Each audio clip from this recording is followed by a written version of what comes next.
Okay, I'm gonna do an IV push today. So to start with, I got my IV in my arm. I'm gonna find this guy here and take this off. And then flush, making sure there's no air bubbles or anything. I'm gonna flush this through.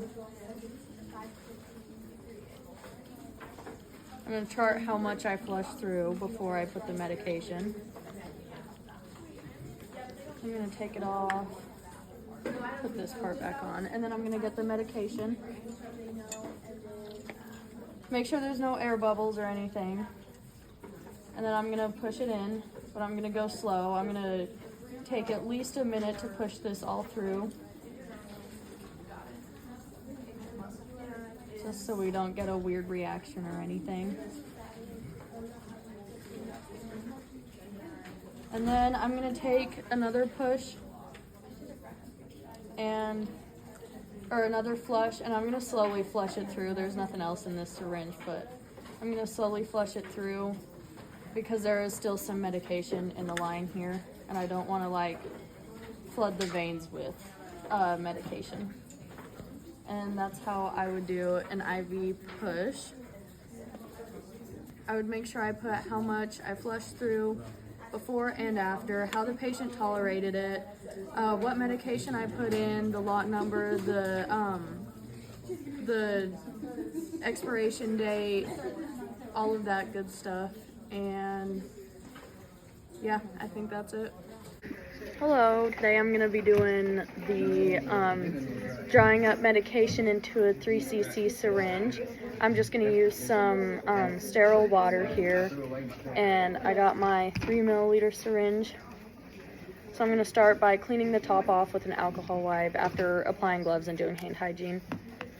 And then I'm going to keep it on the table and push my needle into it, and then flip it up like this and draw up medication.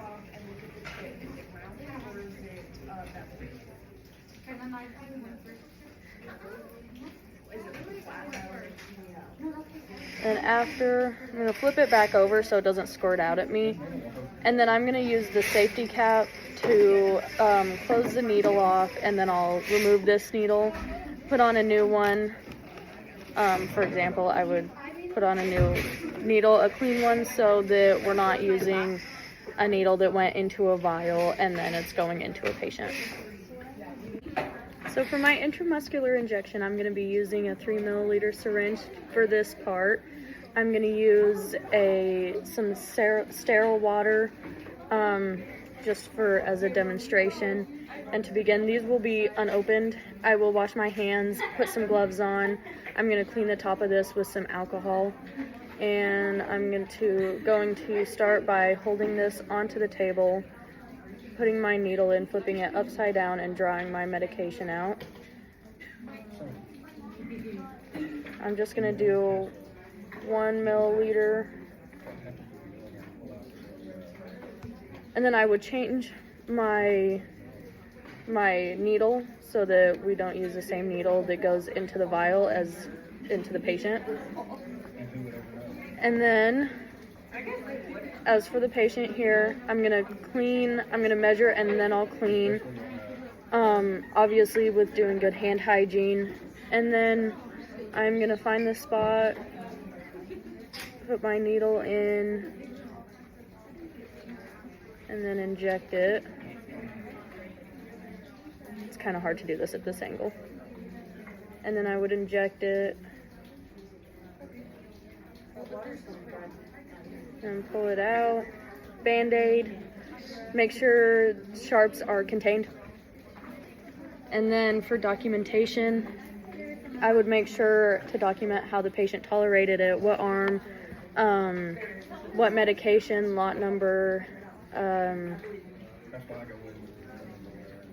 and expiration date and all that good stuff. I'm going to be doing a sub-Q injection, and I already have it drew up from class. I'm going to do, it looks like 20 units of insulin into the sub-Q, and I personally like to go for the back of the arm here. And with this one, most of the time I can pinch it and just go straight in. But for demonstration purposes, I'm not gonna do that. So I would start with cleaning the area, putting hand hygiene on and all of that.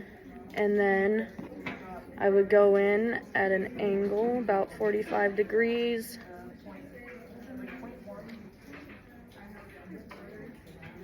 Just like that. And I would chart what arm, where I did it, how the patient tolerated it, lot number, expiration date, all of that stuff. I'm going to do the intradermal now. I have 0.1 units, milliliters drew up, and I'm going to use this as the skin. I don't know how well you can see that. Okay, that's better. I'm going to use this as the skin, and this is a tuberculosis, what would be used for tuberculosis injection, like a test.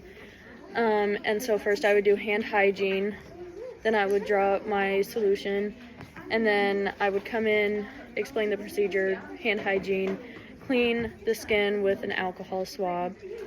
And then on this one, I'm going to hold the skin taut and then go in at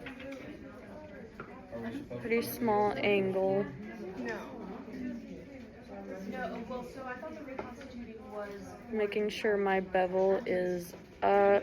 Well, so some of us had two, so they said... And just like that, and it's supposed to have a little bump from where you injected stuff. This one's leaking. So for that one, I would chart how the patient tolerated it, where I went, how much I put in, and lot number, expiration date, what medication it was.